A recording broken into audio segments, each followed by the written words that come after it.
ආදරණීය දුවේ පුතේ අද දවසේ ඔයාලට අලුතෙන් 6 වසරට යන දූලා පුතාලට තමයි මේ පාඩම ගොඩක් වෙලාවට කරන්නේ.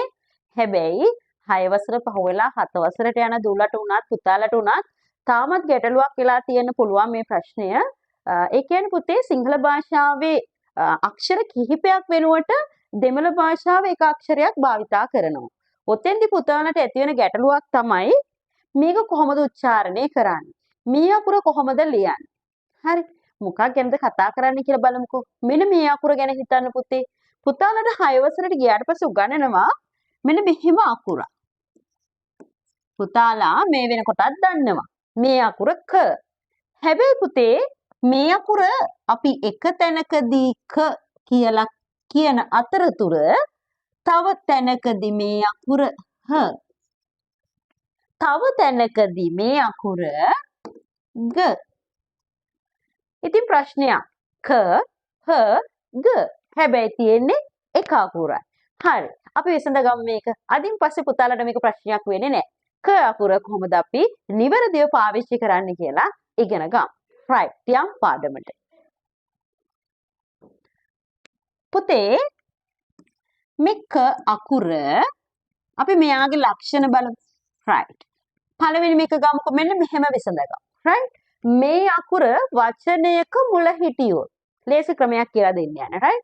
මේ අකුර වචනයක මුල හිටියොත් මම පුතාලා ක කියලා ප්‍රොනවුන්ස් ක කියලා උච්චාරණය කරන්න. ක වචනයක මෙයා කොහෙද ඉන්නේ?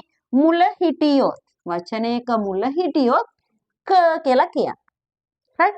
ඊට පස්සේ පුතේ මෙයා එක ළඟ. කොහොමද පුතේ? එක ළඟ යෙදෙනවා මේ අකුර. මේ අකුර එක ළඟ යෙදෙනවා හල් වෙලා.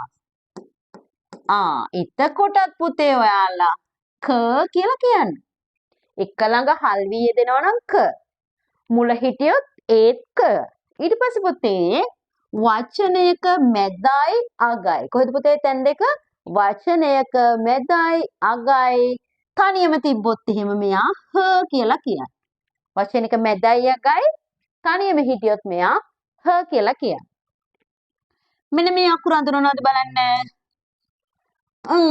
මොකද්ද මෙයා? බිඳුවනේ. මෙයාට පස්සේ හිටියොත් මෙයා ග කියලා ශබ්ද කරන්න ඕන. හරි? මුලදී ක, එක ළඟත් ක, මැදයි අගයි හ, බිඳුවර පස්සේ ග. තව එක දෙයක් තියෙනවා පරිස්සම් වෙන්න. මෙන්න මේක බලන්න පුතේ. මෙන්න මෙහෙම අවස්ථාවක් ආවොත්. හරිද? මේ අකුරු දෙක මේ තියෙන්නේ පෙරියරානා මෙයා හල්ුණ ගමන් අපි අට් කියනවා. මේ තියෙන්නේ කොහොමත් එයා හල්ුණාමත් අපි අට්. මේ අකුරු දෙකට පස්සේ මෙයා වචනයක මැද හෝ අග තනියම හිටියා. මේ අට් වලට පස්සේ මෙයා වචනයක මැද හෝ අග තනියම හිටියොත් අපි හ නෙවෙයි කියන්නේ පුතේ ක කියලා. හරි. මෙහෙම බලමු. right. අපි බලමු පුංචි උදාහරණ ටිකක් තරම් බලමු. right. ඔන්නම වචන පහක් විතර දාන්න. පළවෙනි එක කදිරේ. පළවෙනි වචනය කදිරේ. දෙවෙනි එක අක්කා. කදිරේ අක්කා. තුන්වෙනි එක මාහානම්. මාහානම්. පළාතට කියන මාහානම් නේ. right. පුහෙයි. දුම කියන්නේ අපි පාවිච්චි කරන පුහෙයි. හරි. පුතාලා දන්නවා තව වචනයක්. මේක ඔයාලා හැමෝම දන්නවා. තංගෙයි. right. තව එකක් ගමු අපි. ෂොට්කල්. ෂොට්කල්. right. ඔන්න බලන්න දැන් ප්‍රොනවුන්ස් කරපු විදිය. right. ඕන් අපි බලාන යමු.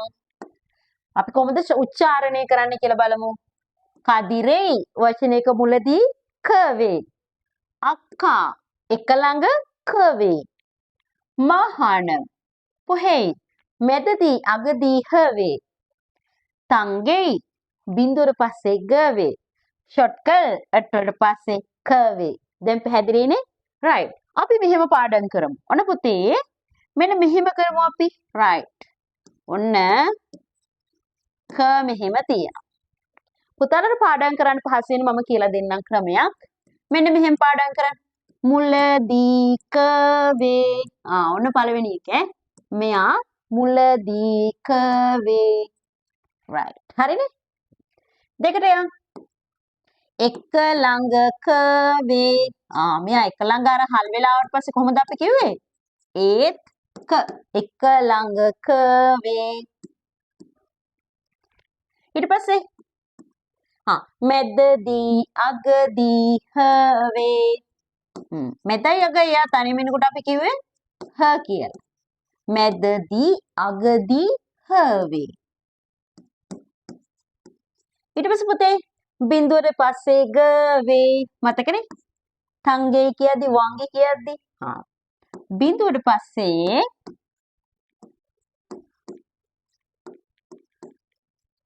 ग වේ.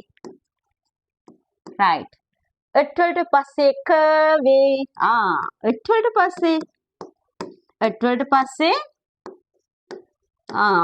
ක වේ.